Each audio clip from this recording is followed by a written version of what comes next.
मैं जैसे एक छोटी सी बात आपको और बताता हूँ, बात निकली है तो, कि जब हम 17-18 साल के होते हैं तब तक तो नो टेंशन, मतलब जिंदगी बहुत गजब चलती है, कोई चिंता ही नहीं किसी चीज की, है ना। इसके बाद की जो 18 की से 30 की जो लाइफ है ना, इसमें मुझे लगता है कि हम बहुत ज्यादा अपने करियर को बनाने पे ध्यान देते हैं, है ना। इसी उम्र में हमें पैसा कमाना है, इसी उम्र में हमें सेटल होना है, इसी उम्र में हमें शादी करनी है, बहुत सारे काम इस उम्र में रहते हैं।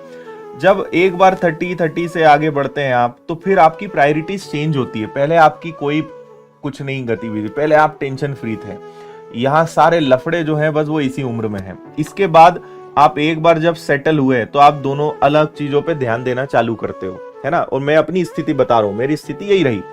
अब मैं जब 30-40 अब इस एज में आया हूं, बल्कि मैं तो अब 35 के आसपास आ गया हूं। अब मैं इस समय बहुत ज्यादा अपनी हेल्थ पे ध्यान दे रहा हूं, बहुत ज्यादा अपनी फैमिली को टाइम दे रहा हूं, है ना, क्योंकि मैं इन सब फेजेस से आगे आ चुका हूं। मैंने एक बड़ी इंटरेस्टिंग और बड़ी ही हिला देने वाली चीज पढ़ी कि व्यक्ति को सबसे ज्यादा, अगर आप चाहते हैं कि आप एक अच्छा लंबा जीवन स्वस्थ जिए, बहुत अच्छा शरीर आपका हमेशा रहे, कोई बीमारी ना हो, कोई तकलीफ ना हो, या कम से कम आप बीमार पड़े, या आगे चल के बुढ़ापे में कम से कम दिक्कत आए, तो सबसे ज्यादा शरीर का ध्यान रखने की जो उम्र है वो 20 से 30 है।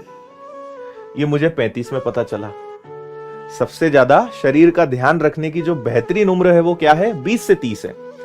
आपको अपने खाने पीने को कंट्रोल इस उम्र में करना है, आपको एक्सरसाइज सबसे ज्यादा इस उम्र में करनी है। मतलब इसको कहा जाता है बोने की उम्र। जितना बोगे जीवन भर वैसा कमाओगे, हेल्थ के टर्म्स में।